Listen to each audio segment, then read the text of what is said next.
Do you wake up wishing you understood how you got to where you are right now? Do you wake up and have this sense of exhaustion before you've even taken one step out of your bed for the morning? Absolute exhaustion and overwhelm at going to work in a career or business that does not light you on fire. And you are a super successful woman, maybe achieving this incredible dream that you had for creating an awesome business or getting yourself on this amazing career path, only to arrive and feel completely empty, completely disconnected. Not sure how you got here, not sure how the hell to get out of it, not sure, and not feeling purposeful. And maybe COVID amplified it. Maybe it's just shining a light on the areas of your life that are really not feeling great. In particular, your job, but it could be trying to combine all of the things, the complexities of our lives. Maybe it's as a parent, maybe it's as taking care of parents in your life. Maybe it's all those areas of relationship, the complexity and the depth of all of our lives. And if this is you, I'm Jen. I'm the founder and owner of Laughing Lotus Wellness, and I'm a purpose coach and expert. And I was a clinical social worker for 20 plus years where I did psychotherapy with people across the couch from me. And we talked about every manner of thing. And what I do for people who come and work with me is that we sit down and determine clarity for you. We determine what you are learning about yourself through this sense of not feeling connected and how that shows up for you. And we get clarity about how to reconnect you to that sense of purpose and success again. And whether that means that we keep doing it where you are in your own business, your own career journey that you're already on, or whether we shift gears and change lanes into something else, is how we determine moving forward how to support you in making some transformation for yourself and reconnecting to that purpose. In all of those years of social work, one of the things I know that's really important is actually accessing your senses. And so I did a lot of work with people, particularly grounding and rooting for people who had experienced trauma, because that's a really essential way to come back to being centered. And so we did things like created boxes that were really creative where people had maybe an essential oil and maybe a sour candy and maybe something soft texturally, or maybe it was a worry stone. So what we began to do was develop this deep sense of awareness and exploration of our senses. So the sense of sight, the sense of smell, the sense of taste, of hearing, of touch, all of those things really bring us back to center and they inform us. For example, we all learn differently. I don't know about you, but I am a really visual learner. So I can read and take information in, absolutely. But my favorite thing is to actually experience hands-on and or visually seeing something work a certain way. So it's just my thing. And so one of the things we want to do today is tap into just a few questions around this to kind of like get you moving in a direction of like growing awareness. We're going to do a little exercise. So I want you to think about like, how do the senses inform us? One, it can often inform us of how we learn. And we just have certain things that fit us better than others, and they're all important. And I think most of us, if I said to you, is there a smell that you associate with a person or a place? I was recently shopping this weekend for a specialty store that carries jewelry a piece that I wanted. And I was walking through this hallway of this old building, and I was literally taken back to the library of my youth. And it was the weirdest thing ever. I was walking down the hall, no expectation, no experience of it. And bam, just like that, the smell of the wood floors remind me of my childhood library. And did it matter? Did I have a big response to it? Not at all. But it was just a great example of a moment. I was kind of taken off guard. I just didn't see it coming. I was like, oh my gosh, that totally reminds me of the library as a kid.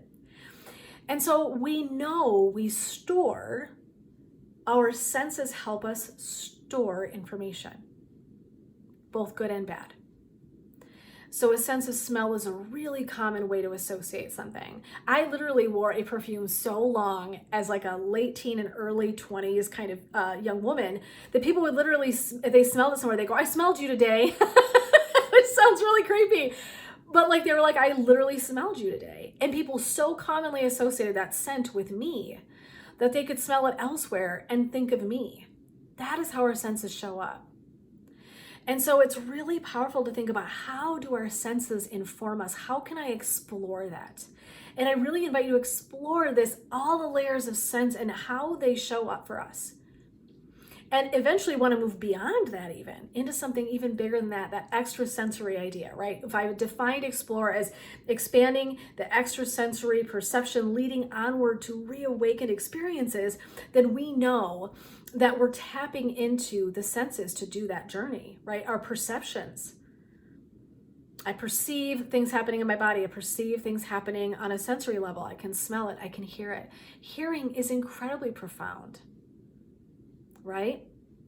We can hear a baby crying and a mom will instantaneously, or a dad will have that instantaneous response to lean in and go take care of the baby, okay? Just a great example. And so I want to throw that out there, that there's these things that we really quickly get triggered, and the senses are informing us. So how this ties into your path to purpose, right? This directional moving into this is that we can become aware of how the senses are informing us. And so if I am triggered by the scent of coffee that brews at work, and I get this really visceral response, and I kind of like, oof, and I get kind of tense on the inside, my belly tenses up, okay? So now I'm tying not just my sense of smell, but I'm also tying that sense of my body into it. And I go, ooh, I just had a jolt. Oh my gosh, what's that about? Oh, that is the coffee that we make at work. And because I'm so stressed at work, I now smell that brand of coffee, and I am triggered into this like moment, right, of a sensation, maybe even emotion, like I'm stressed, okay? Now, is it the coffee? No, it's not the coffee. It's the association we make between these things. They're subtleties, but they have a huge impact on us. And it's why I really want you to step into this idea of like, how do I notice this? Do you have a profound sense that seems to resonate deeper than others? Like I said, I'm a super visual learner. When I meditate, I very often meditate really easily visually. I was an avid reader my whole life. I have a really profound imagination. That's really easy for me. Some people, friends, and I don't know if you know this, took me like X amount of years ago. I was like X amount years old when I realized I didn't know not everybody could just visualize things. I had no idea. I thought everyone could do it, and they can't. So that person's extrasensory perception and their sense that might be the strongest might be smell. It might be feeling something, okay? Taste, whatever, hearing. And so I really like to teach, when I am teaching, for example, meditation, it's like tapping into all the layers of us, because then we have this really extra profound experience, right? But I really want us to learn this idea that like, I can actually be learning something from this. If I become aware of how I'm experiencing the sense of smell, the sense of seeing something, how I learn, I am tapping into big information that's going to pave the way on my journey. If I know that visualization is not my cup of tea, and I really want to work on reigniting my purpose, I'm probably not going to use necessarily a visualized meditation. I can body scan. I can do that. That's powerful. But now I know something. Right? I know something about myself. I know something that's going to be a need of mine, that this is how I tap into things. That's really, really important.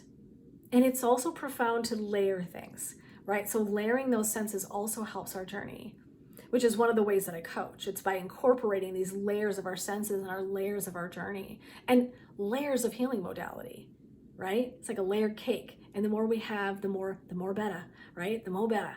So we want to think about it that way as well. It can really set home an experience for us. And we want to explore all of this with that curiosity. We've been talking so much about this month. I just want to get curious about it. I just want to notice it. So if this is something that is of interest to you and you would like to do more of that and you'd like to have an awareness, I really invite you to go grab my freebie. It's actually this beautiful tool right on my website, laughinglotuswellness.com, right on the very home front page front and center, is a freebie. And I'm giving away a meditation and a nice Path to Purpose guide and handout that you can take a look at. And this is a way that you can practice and see, is this meditation? Is it tapping into my visualization? Can I imagine this in my mind? What other senses do I notice, right? So it's a great tool to kind of it's a freebie connect in to practice some of this and see what happens. What happens when I'm using my sound? If you listen to my meditation, I actually have some sound effects in there. It's intentional. So check that out if you get a chance. Again, that's laughinglotuswellness.com front page. Go check out my freebie. That's there right for you. And I am going to sign off and just say blessings, love, and light to each of you. And I really, truly hope to meet you on your path to purpose and helping you reignite that fire in whatever capacity that is. And today, like I said, I invite you to go check out that freebie on my website and see if that can support that journey. But this is Jen signing off till next time and supporting you on your path to purpose.